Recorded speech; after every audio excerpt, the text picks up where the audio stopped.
Hello students, welcome to la excellence IAS academy. ఈరోజు మనం November 17 నాటి ఈనాడు న్యూస్ పేపర్లోని ఇంపార్టెంట్ కరెంట్ అఫైర్స్ గురించి డిస్కస్ చేద్దామండి. అలానే నవంబర్ 16 సండే నాటి ఈనాడు న్యూస్ పేపర్లోని ఇంపార్టెంట్ టాపిక్స్ కూడా ఇందులో మనం కవర్ చేద్దాం. బిఫోర్ దట్ మనము ప్రీవియస్ క్లాస్లోని క్వశ్చన్ ఆఫ్ ద డే గురించి చూద్దాము. జనజాతీయ గౌరవ దివాస్ ఏ చారిత్రక వ్యక్తి గౌరవార్థం జరుపుకుంటారు? నవంబర్ 15వ తేదీన జనజాతీయ గౌరవ దివాస్ని జరుపుకోవడం మనము 2021 నుంచి ప్రారంభించడం జరిగింది. దీనిని ఆదివాసీ స్వాతంత్ర్య ఉద్యమ వీరుల గౌరవార్థం మరియు ఆదివాసీల యొక్క స్వాతంత్ర్య పోరాట పటిమ, సంస్కృతి, సంప్రదాయాలను కాపాడడం కోసం 2021న భారత ప్రభుత్వం ప్రత్యేకంగా ఈ జనజాతి గౌరవ దివాస్ను ప్రకటించడం జరిగింది. అప్పటి నుంచి ప్రతి ఏటా దీనిని నవంబర్ 15వ తేదీన జరుపుకుంటారు. అయితే నవంబర్ 15వ తేదీన ఎవరి జన్మదినం? బిర్సా ముండా జన్మదినం. భగవాన్ బిర్సా ముండా అని పిలుస్తారు ఈయనని. ఈయన ముండా లేదా ఉల్గులన్ తిరుగుబాటుకు ఉద్యమ నాయకుడు. ఈ గ్రేట్ తుమ్లుట్ లేదా ముండా రెబిలియన్ ఆర్ ఉల్గులన్ మూమెంట్ దీనిని 1899 నుంచి 1900 మధ్య బిర్సా ముండా నాయకత్వంలో బ్రిటిష్ కలోనియల్ గవర్నమెంట్కి మరియు ల్యాండ్ లార్డ్స్కి, భూస్వాములకి వ్యతిరేకంగా జరిగిన ఒక ప్రధాన గిరిజన ఉద్యమంగా చెప్పవచ్చు. గిరిజన ఉద్యమ స్వాతంత్ర్య స్ఫూర్తిని మరియు వారి ఆచార వ్యవహారాలను కాపాడడం కోసం బిర్సా ముండా గారి జయంతిని జనజాతీయ గౌరవ దివాస్గా ప్రకటించడం జరిగింది. సో ఆన్సర్ సి అనేది కరెక్ట్ ఆప్షన్ ఇక్కడ మనకి. ఈరోజు మన ఫస్ట్ ఆర్టికల్ చూడండి. త్వరలో అన్ని జిల్లా ఆసుపత్రులలోనూ అమృత్ ఫార్మసీలు, వీటిలో గత 10 ఏళ్లుగా ప్రజలకు 8,500 కోట్లు ఆదా.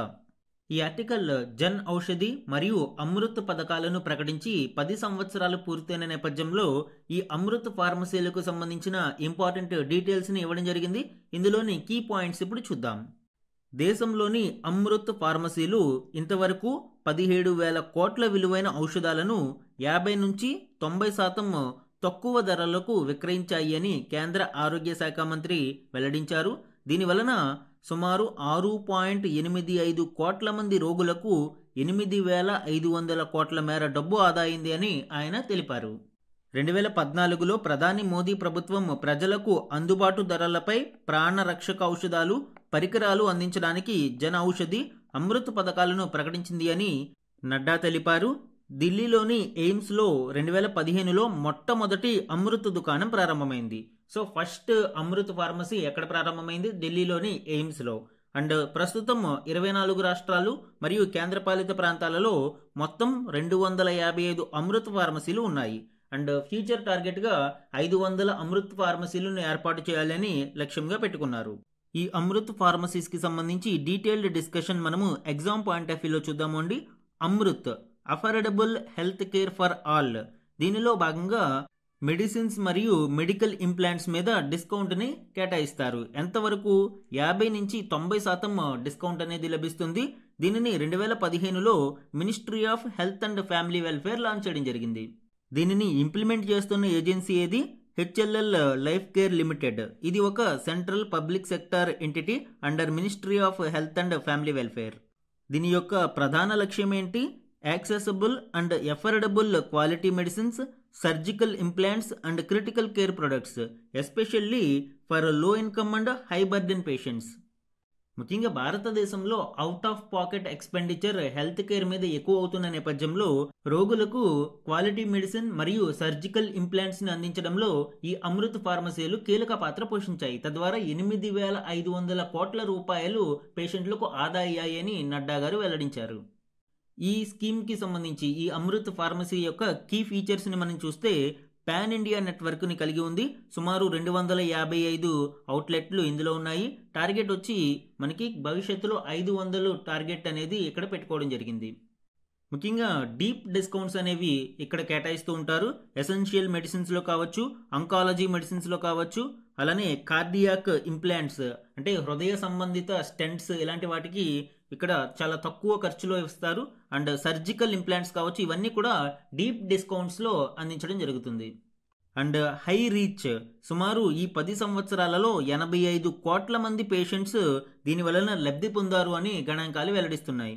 అలానే డిజిటల్ అప్గ్రేడేషన్ కారణంగా Amrit ITS eco green version 2.0ని అప్గ్రేడ్ చేయడం ద్వారా ట్రాన్స్పరెన్సీ, ఎఫిషియన్సీ అండ్ ఎన్విరాన్మెంటల్ సస్టైనబిలిటీకి ఇది దోహదపడుతుంది. అలానే ఎన్హాన్స్డ్ సర్వీసెస్ని మనం చూస్తే మొబైల్ ఫార్మసీ వ్యాన్, రూరల్ అవుట్రీచ్లలో ఈ మొబైల్ ఫార్మసీ వ్యాన్లను కూడా అందుబాటులోకి తీసుకువచ్చారు. తద్వారా రిమోట్ ఏరియాస్లో కూడా ఈ ఫార్మసీ మందులు అనేవి లభ్యమవుతాయి. 24/7 నేషనల్ కాంటాక్ట్ సెంటర్, అలానే my stamp and coffee table book for information, integration of ayurvedic medicine కూడా ఇక్కడ ఇంటిగ్రేట్ చేయడం జరిగింది. ఇందులో skilled work force, especially D pharmacy, B pharmacy చేసిన స్కిల్డ్ వర్క్ ఫోర్స్ని ఈ ఫార్మసీ అవుట్లెట్లలో ఏర్పాటు చేయడం జరిగింది. అండ్ దీని యొక్క సిగ్నిఫికెన్స్ ఏంటండి, integration of UHC, universal health care గోల్ని అచీవ్ చేయడం కోసం ఈ అమృత్ ఫార్మసీ అవుట్లెట్స్ అనేవి కీలక పాత్ర పోషిస్తాయి. తద్వారా out of pocket expenditure, especially cancer, cardiovascular diseases ఇలాంటి వాటిలో ఈ అవుట్ ఆఫ్ పాకెట్ ఎక్స్పెండిచర్ కారణంగా పేదరికంలోకి ప్రజలు జారిపోకుండా ఉండడానికి ఇవి దోహదపడతాయి. దీనితో పాటు టెర్షియరీ హెల్త్ కేర్ని సపోర్ట్ చేయడంలో కూడా ఈ అమృత్ ఫార్మసీస్ కీలక పాత్ర పోషించనున్నాయి. సో ఇది అమృత్ హెల్త్ కేర్ అండ్ ఫార్మసీస్కి సంబంధించిన ఇంపార్టెంట్ డీటెయిల్స్. మన నెక్స్ట్ ఆర్టికల్ చూడండి, రూపాయికి పాపాయి ఈ డిజిటల్ రూపీ. ఈ article CBDC, central bank digital కరెన్సీకి సంబంధించి అండ్ భారతీయ రిజర్వ్ బ్యాంకు ప్రవేశపెడుతున్న ఈ డిజిటల్ కరెన్సీ, డిజిటల్ రూపీకి సంబంధించిన కీలక డీటెయిల్స్ని ఇవ్వడం జరిగింది. ఇందులోని ఇంపార్టెంట్ పాయింట్స్ ఇప్పుడు చూద్దాం. ఈ ఆర్టికల్లో ముఖ్యంగా CBDC, central bank digital currency అంటే ఏంటి, టైప్స్ ఆఫ్ డిజిటల్ కరెన్సీస్ ఎన్ని ఉంటాయి, ఇండియా యొక్క డిజిటల్ రూపీకి సంబంధించిన ఇన్ఫర్మేషన్ అండ్ ఈ డిజిటల్ రూపీ వలన బెనిఫిట్స్ ఉంటాయి అండ్ ఛాలెంజెస్ ఏ విధంగా ఉన్నాయనేది కూడా చూద్దాం. అండ్ వే ఫార్వర్డ్ కూడా ఇక్కడ మనం డిస్కస్ చేద్దాం. భారతీయ reserve bank central bank digital currency అయిన డిజిటల్ రూపీని పైలట్ ప్రాజెక్ట్గా లాంచ్ చేయడం జరిగింది. ఆ కంటెక్స్ట్లో అసలు డిజిటల్ కరెన్సీస్ ఎన్ని విధాలుగా ఉంటాయనేది చూద్దాం. మొత్తం మనకి 3 టైప్స్ ఆఫ్ డిజిటల్ కరెన్సీస్ని చూడవచ్చండి. ఒకటి క్రిప్టో కరెన్సీ, రెండవది సిబిడిసి, ఇప్పుడు ఇండియన్ ఆర్బీఐ లాంచ్ చేసింది, అండ్ స్టేబుల్ కాయిన్స్. ఇందులో క్రిప్టో కరెన్సీ గురించి చూస్తే regulates the generation of new units, కొత్త కరెన్సీని పుట్టించడానికి కొంత రెగ్యులేషన్ అనేది ఉంటుంది. ఫర్ ఎగ్జాంపుల్ మనకి బిట్ కాయిన్ని, కొత్త కాయిన్ని సృష్టించడానికి మ్యాథమెటికల్ ఆపరేషన్స్ ద్వారా బిట్ కాయిన్ మైనింగ్ అనేది చేయాల్సి ఉంటుంది. దీనికి చాలా పవర్ మరియు సూపర్ కంప్యూటర్ టెక్నాలజీ అనేది అవసరం అవుతుంది. కాబట్టి కొత్త యూనిట్స్ రావడంలో చాలా సమస్యలు అనేవి బిట్ కాయిన్లో చూడవచ్చు. అలానే ఈ క్రిప్టో కరెన్సీ అనేది secures transactions using cryptographic methods, cryptographic పద్ధతులలో ఈ ట్రాన్సాక్షన్స్ అన్నిటినీ కూడా భద్రపరచడం జరుగుతుంది. And block chain ledger is used to verify transactions. Major కరెన్సీస్లో ఎస్పెషల్లీ బిట్ కాయిన్ లాంటి వాటిల్లో మనకి బ్లాక్ చైన్ లెడ్జర్ అనేది ఉపయోగపడుతుంది. తద్వారా ట్రాన్సాక్షన్స్ అన్ని ట్యాంపర్ ప్రూఫ్ మరియు ట్రాన్స్పరెంట్గా ఉంటాయి.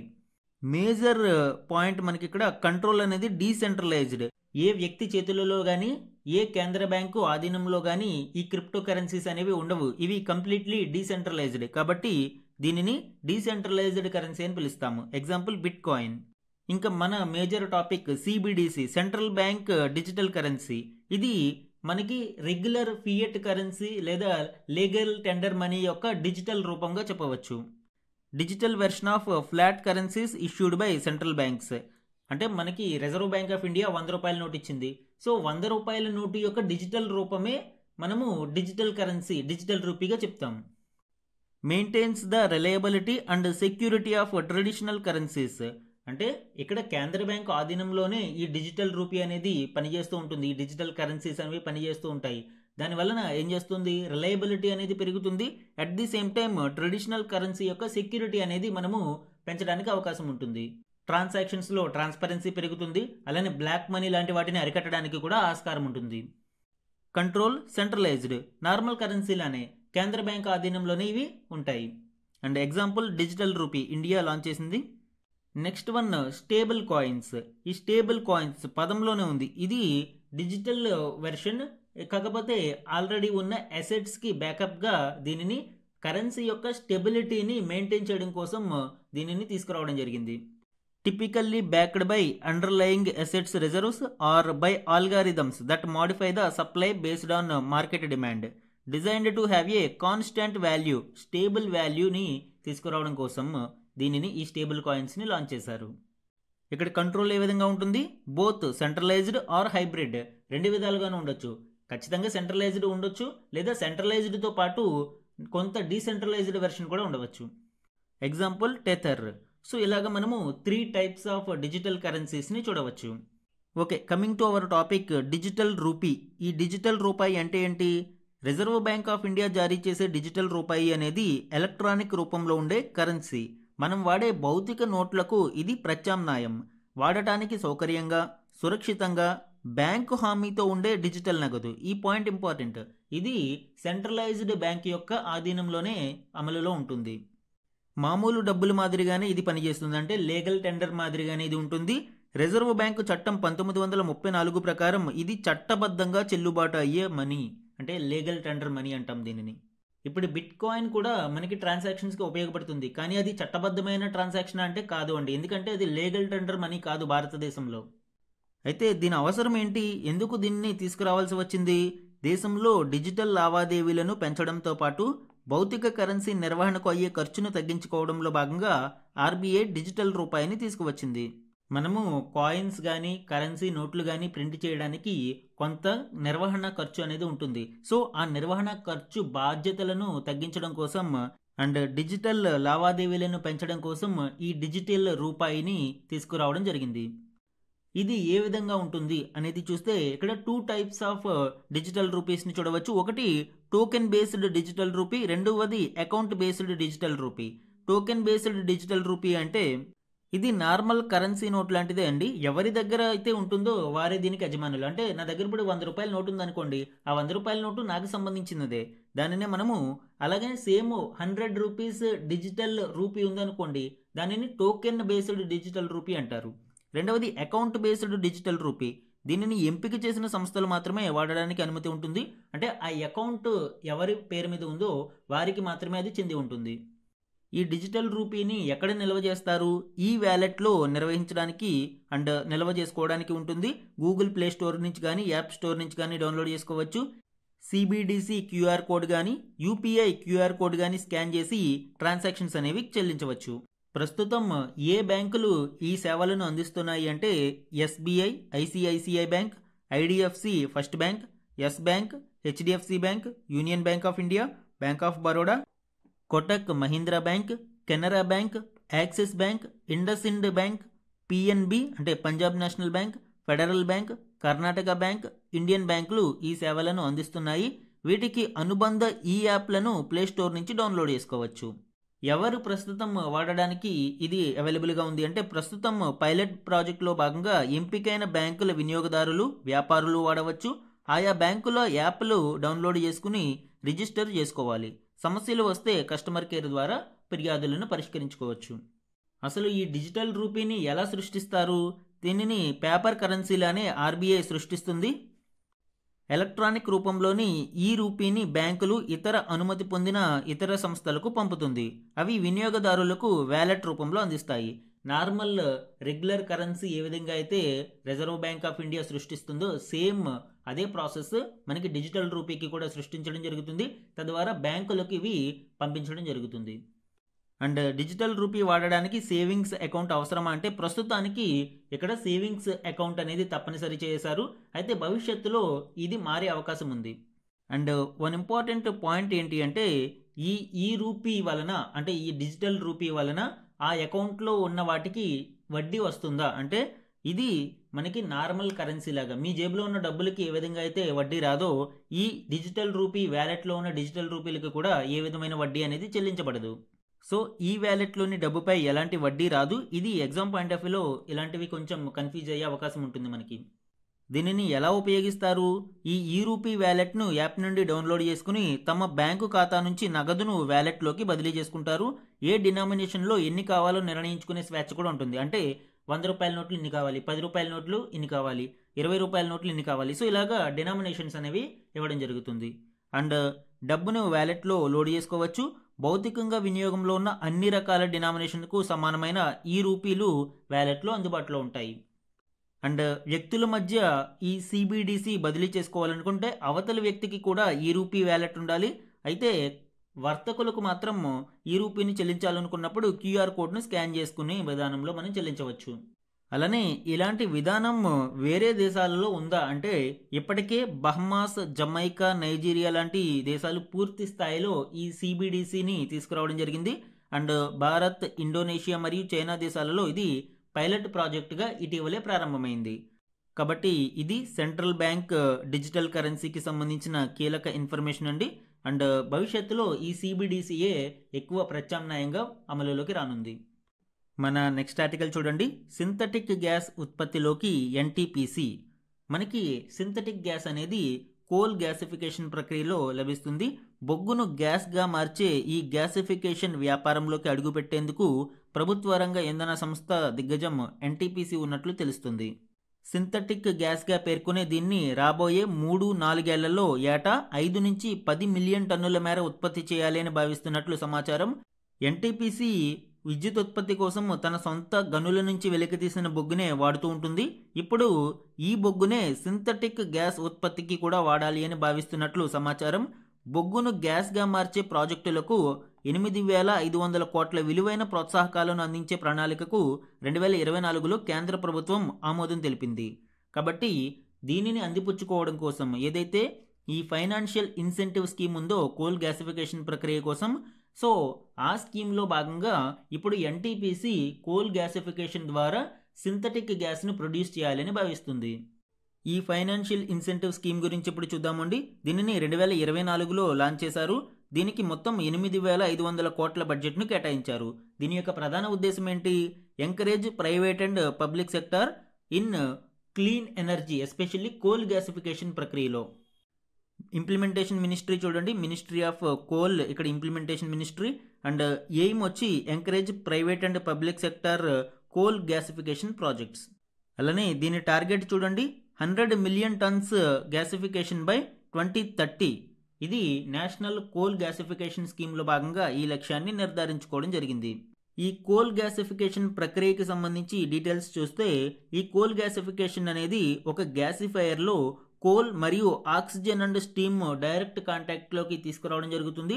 ఈ పద్ధతిలో సిన్ గ్యాస్, కార్బన్ మోనాక్సైడ్ మరియు హైడ్రోజన్ యొక్క మిక్స్చర్ను మనము సిన్ గ్యాస్ అంటాము. ఈ సింథటిక్ గ్యాస్ అనేది ఉత్పత్తి అవుతుంది. ఇక్కడ హై టెంపరేచర్ మరియు హై ప్రెజర్ ఈ గ్యాస్ ఫైర్లో ఉండడం కారణంగా ఈ రియాక్షన్ ఫలితంగా సిన్ గ్యాస్ అనేది ప్రొడ్యూస్ అవుతుంది. ఈ సిన్ గ్యాస్ యొక్క అప్లికేషన్ ఏంటి అండి? క్లీనర్ ఎలక్ట్రిసిటీ ప్రొడక్షన్లోను, chemical feedstock especially ammonia, methanol, synthetic natural gas ప్రొడక్షన్లోనూ ఇది ఉపయోగపడుతుంది. అలానే fuel production like gasoline, diesel ప్రొడక్షన్లోనూ ఇది ఉపయోగపడుతుంది. హైడ్రోజన్ బేస్డ్ ఎకానమీకి ఈ సిన్ గ్యాస్ అనేది కీలకంగా మారనుంది.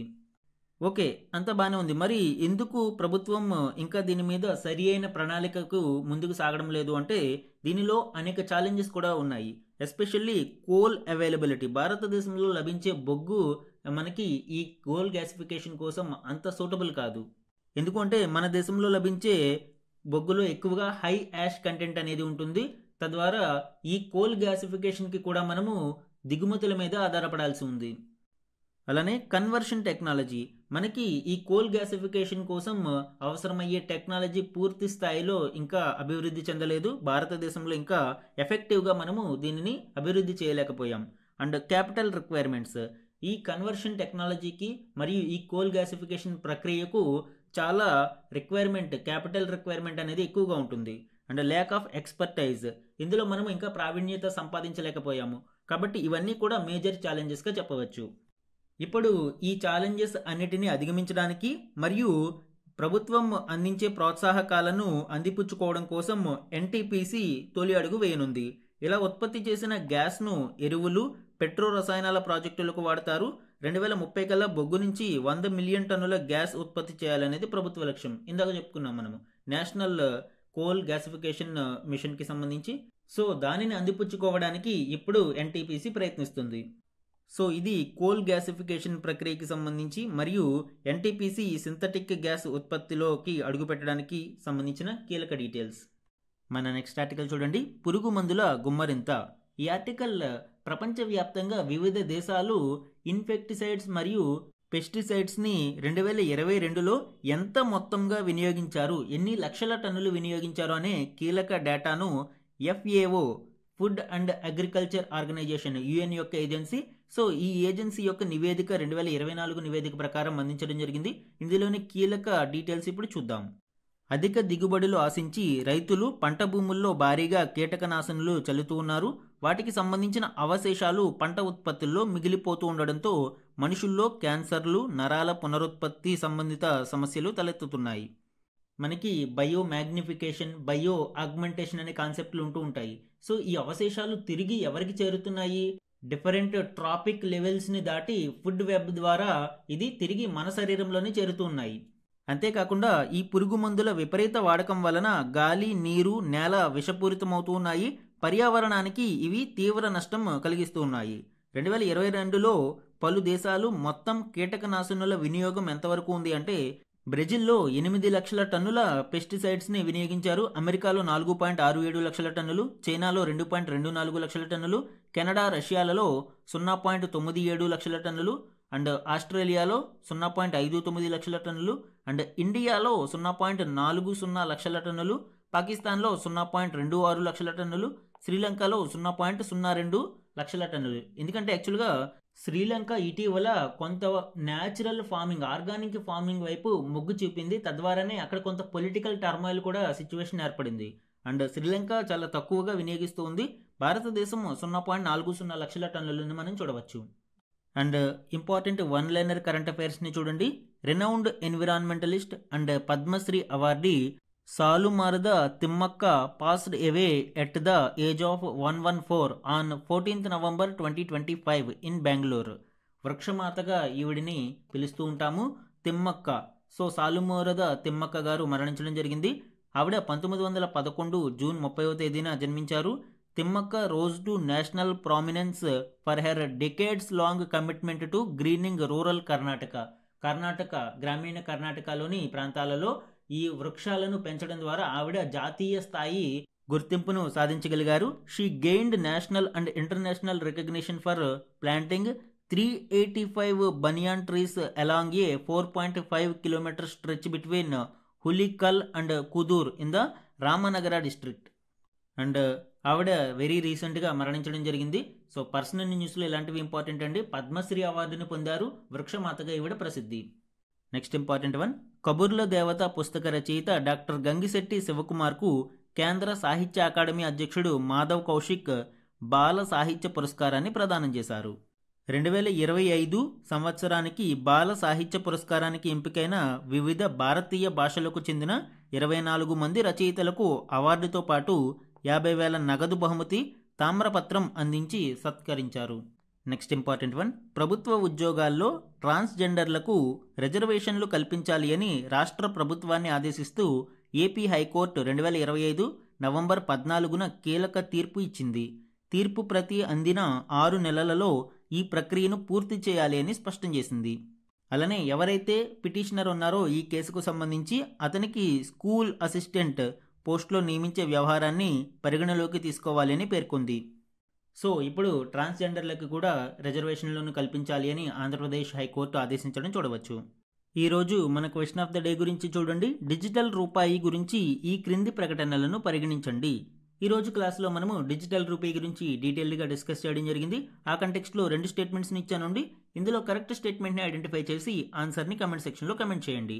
ఇది ఈరోజు ఈనాడు న్యూస్ పేపర్లోని ఇంపార్టెంట్ కరెంట్ అఫైర్స్ మీద daily analysis. Thank you for watching.